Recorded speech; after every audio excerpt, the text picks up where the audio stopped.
After the disappointment of WrestleMania 41, here's how WWE and Triple H can book the perfect WrestleMania 42 that'll be remembered for ages. Night 1 kicks off with pure chaos. It's a 7-man ladder match for the Intercontinental title. It's Dirty Dom defending against Sheamus, Logan Paul, Penta, Rusev, and his Judgment Day stablemates. Dominic has been holding the IC title hostage for months, using every dirty trick in the book to remain champion. However, on the road to WrestleMania, the animosity between Dom and Finn has started to reach new levels, with JD being forced to pick a side. The bell rings, and immediately it's pandemonium. Sheamus and Rusev get into a brawl. Logan Paul pulls out some insane spots, including a frog splash through the announce table to Penta. Bodies are flying everywhere, and the crowd is on its feet. The final sequence sees Dominic and Finn climbing opposite sides of the ladder, both reaching for the gold, but the miscommunication that's been brewing for weeks finally boils over. Sheamus nails JD with a brogue kick that sees him accidentally bump into the ladder and knock both Dom and Finn off the ladder and send them crashing outside the ring. This creates the opening for Sheamus. The Celtic Warrior, battered and bruised, climbs up the ladder and unhooks the championship to win the IC title for the first time in his career. The crowd cheers for the veteran who finally completed the Grand Slam after 15 years with the company.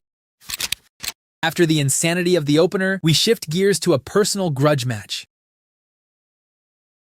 Chris Jericho made his shocking return at the Royal Rumble and had all the momentum in the world. After lasting over 30 minutes in the match, Jericho was eventually eliminated by LA Knight, but got another chance at the Mania main event when he was entered into the 6-man Elimination Chamber match for the World Heavyweight Championship. However, LA Knight was also in the match. Knight eliminated Jericho from the chamber, and that's what set Y2J off. Instead of accepting the L, Jericho re-entered the chamber and brutally assaulted Knight, turning heel and setting up this match for Mania. Jericho claims Knight is nothing but hype, while Knight insists Y2J's time has passed. Tonight, we get our answer. The match is a seesaw battle that sees Jericho dominate the early half. Jericho targets Knight's limbs and softens him up for the walls of Jericho. However, after surviving the Judas effect and kicking out of the codebreaker, Knight fires back with a running power slam. He signals for the end, hits the BFT, and pins Jericho clean in the middle of the ring. Knight stands tall, silencing the doubters and proving he's not just hype, he's the real deal. But Jericho isn't the only star from the Attitude Era on this card. Nostalgia hits hard in the third match as the Hardy Boys make their entrance. It's a war between two of the greatest tag teams of all time. The Usos captured the Raw tag titles just days after the Rumble, but tonight they face the legends who changed the history of tag team wrestling. The Hardys made their return to the main roster on the road to Mania, and immediately set their sights on the Raw tag team gold. From the opening bell, it's absolute carnage. Matt Hardy hits Jimmy with a side effect off the stage. Jeff climbs to the top of a ladder and delivers a swanton bomb to Jay through the announce table. However, towards the end, the Usos prove exactly why they've dominated the tag team scene in WWE for the last decade. Jeff sets up for another swanton, but Jay super kicks him midair. The Usos hit the 1D on Matt, but somehow the veteran kicks out. The respect is mutual, but the Usos gotta throw respect out of the window if they want to retain their titles. Jimmy and Jay grab the kendo sticks and unleash a brutal assault on both Hardys before hitting a second 1D on Matt. Jay covers, and it's over. The Usos retain in an instant classic that pays tribute to the past while cementing their legacy. However, if the Hardys versus Usos was a battle, up next, it's time for war. The energy in the stadium shifts as it's time for the collision everyone has been waiting for. Gunther eliminated Brock Lesnar from the 2026 Royal Rumble, and since then, these two behemoths have been on a collision course to out-dominate the other. The stare-down before the bell is intense. When they finally lock up, it's a war of power and brutality. Gunther chops Lesnar's chest until it's purple. Lesnar responds with German suplexes that shake the ring. Neither man backs down. Gunther hits a massive powerbomb that gets a near fall. Lesnar fires back with an F5, but Gunther kicks out. The crowd is on their feet, chanting for both men, but only one can walk out as the alpha of the jungle. Towards the end, Gunther locks Brock in the sleeper, but the Beast's veteran instincts take over. Brock reverses the hold and instead locks in the Kimura lock, wrenching Gunther's arm with everything he has. Gunther refuses to tap, screaming in pain and defiance, but the damage is done. You can hear the snap. Gunther's arm gives out, and the referee has no choice but to call for the bell. The Beast walks out with the win, but the ring general has the crowd's respect. After the carnage of Lesnar versus Gunther, it's time for two of the most dominant athletes in WWE today to collide for the Blue Brand's top prize. first. Jade Cargill has been unstoppable since capturing the women's title against Tiffany Stratton, but Bianca Belair is a different challenge. The build has been personal, with Jade claiming that Bianca's washed and attacking her legacy every chance she gets. Both women claim to be the strongest, the fastest, and the most athletic. Tonight, we find out who's right. Jade makes her special entrance like Marvel's Storm, while the EST walks out with intensity in her eyes. For the next 15 minutes, both women trade power moves to prove who's the top female athlete on SmackDown. Towards the end, Bianca hits the KOD, but Jade kicks out at 2. Bianca goes for a second KOD, but Jade rakes Bianca's eyes behind the referee's back. She proceeds to hit Bianca with her finisher, hooks the leg, and 3 seconds later, it's over. Jade stands tall over Bianca, proving that her time at the top is just getting started. But after all the thrill and chaos of Night 1, it's finally time for the main event. AJ Styles won the Royal Rumble, earning one last shot at glory in what everyone knows is his final WrestleMania. CM Punk stands across from him as the World Heavyweight Champion. AJ wants to cap off his legendary career with one more title reign. Punk wants to prove he's still the best in the world. The build for this match has been based on respect, but the ending of Night 1 might change that story. From the opening bell, it's a technical masterpiece. Styles takes flight while Punk counters with submissions and tries to keep the phenomenal one down. AJ hits the Styles Clash, but Punk kicks out. Punk locks in the Anaconda Vice, but AJ reaches the ropes. The crowd is split down the middle as the match reaches its climax. AJ goes for the phenomenal forearm, but Punk, who's been favoring his left eye and having trouble seeing, accidentally shoves the referee. The referee bumps against the ropes, and this causes AJ to miss the landing as Punk takes advantage and hits AJ with one final GTS to retain the World Heavyweight Championship. After the match, Punk watches the replay on the Titantron and realizes what just happened. Punk helps AJ to his feet and apologizes to the Phenomenal One. AJ looks hesitant, but finally shakes Punk's hand as the crowd gives both men a standing ovation. Night 1 of WrestleMania 42 goes off air with CM Punk celebrating with the world title in the middle of the ring as AJ Styles makes his final exit from the Showcase of Immortals. But while the drama between Punk and AJ continues over the next few weeks on Raw, right now it's time to switch gears to Night 2 of WrestleMania 42.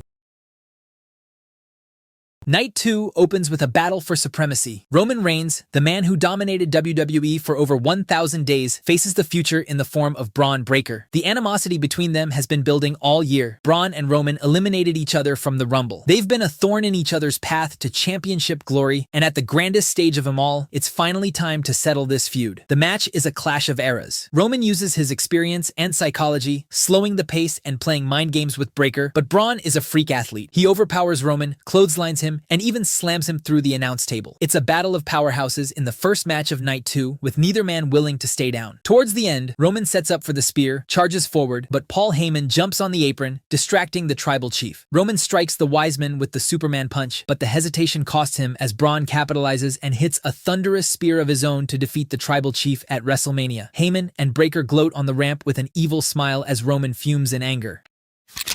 However, after the Battle of Eras, it's time for a triple threat collision between three athletes who defined an entire era.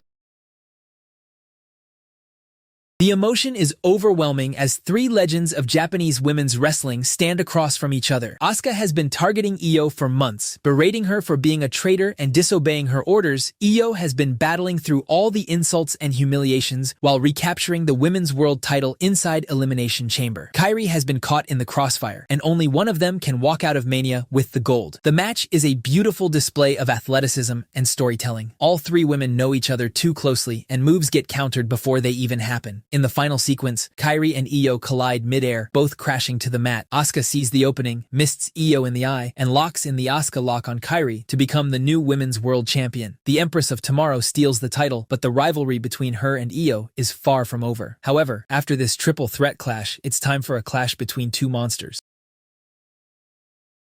Ilya Dragunov has been unstoppable since becoming the US champion. However, former NXT champion Obafemi has been equally ruthless since debuting on the main roster. The build isn't about promos or mind games. It's simply about two unstoppable forces battling to cement their spot at the top of SmackDown's food chain. Tonight, only one monster walks out with the gold. The bell rings, and they immediately start throwing bombs. Ilya unloads with his unorthodox offense, while Oba withstands everything the Mad Dragon throws at him. Ilya attacks with chops, lariats, and aerial moves, while the former NXT champion showcases his power. Towards the end, Ilya goes for the Torpedo Moscow, but Oba reverses into a power slam. The finish sees Oba nail Dragunov with not one, not two, but three consecutive pop-up powerbombs and end his reign as the US champion. However, fans get no time to catch their breath as that collision between two monsters is followed by another insane car wreck. Chaos erupts as it's time for TLC. 4 teams, 8 men, and nothing but carnage ahead. It's the MFT defending the SmackDown tag titles against DIY, Motor City Machine Guns, and the Wyatt 6 tables, ladders, and chairs surround the ring, and when the bell rings, all hell breaks loose immediately. Bodies are flying everywhere within seconds. The Guns showcase their tag team chemistry on the grandest stage. Gargano and Ciampa go wild with chairs and ladders. The Wyatt 6 thrive in the chaotic environment, while the MFT exploits their numbers advantage. In the final moments, Tala Tonga and JC Mateo fend off all other teams with chairs, while Tama Tonga and Tonga Loa climb the ladder to retain the titles. But after the chaos of TLC, it's time for a battle of supremacy between 2 of the biggest names in women's wrestling history. Becky Lynch has been dominant as the Women's Intercontinental Champion, but she's been ducking AJ Lee for months. Big Time Bex has retained against names like Rhea Ripley, Liv Morgan, and Roxanne, but she's always had an excuse when it comes to defending the title against AJ Lee, but everyone could smell the BS behind the excuses. AJ finally earned her shot by winning a battle royal on Saturday night's main event, and tonight the man has nowhere to run. AJ uses her speed and unpredictability, while Becky tries to slow things down, working over AJ's arm to set up the disarmer. But AJ is relentless. She fights through the pain and hits a Shining Wizard that gets a near fall. Becky's frustration grows with every kickout. She goes for a manhandle slam, but AJ counters into a crucifix pin for 2. In the final moments, Becky locks in the disarm her, wrenching back desperately, but AJ refuses to tap. AJ rolls through, breaks out of the hold, and instead traps Becky in the Black Widow. Becky tries to fight through the pain, but she has nowhere to escape and is forced to tap out as AJ Lee becomes the new Intercontinental Champion. The former Divas Champion celebrates her title win on the grandest stage of them all as pyro goes off and confetti showers follow. But Becky versus AJ isn't the last title match on the card, as up next, it's time for the main event. The main event of WrestleMania 42 is here, and the future of WWE hangs in the balance. Cody Rhodes, the American Nightmare, who has been battling doubters ever since becoming champion.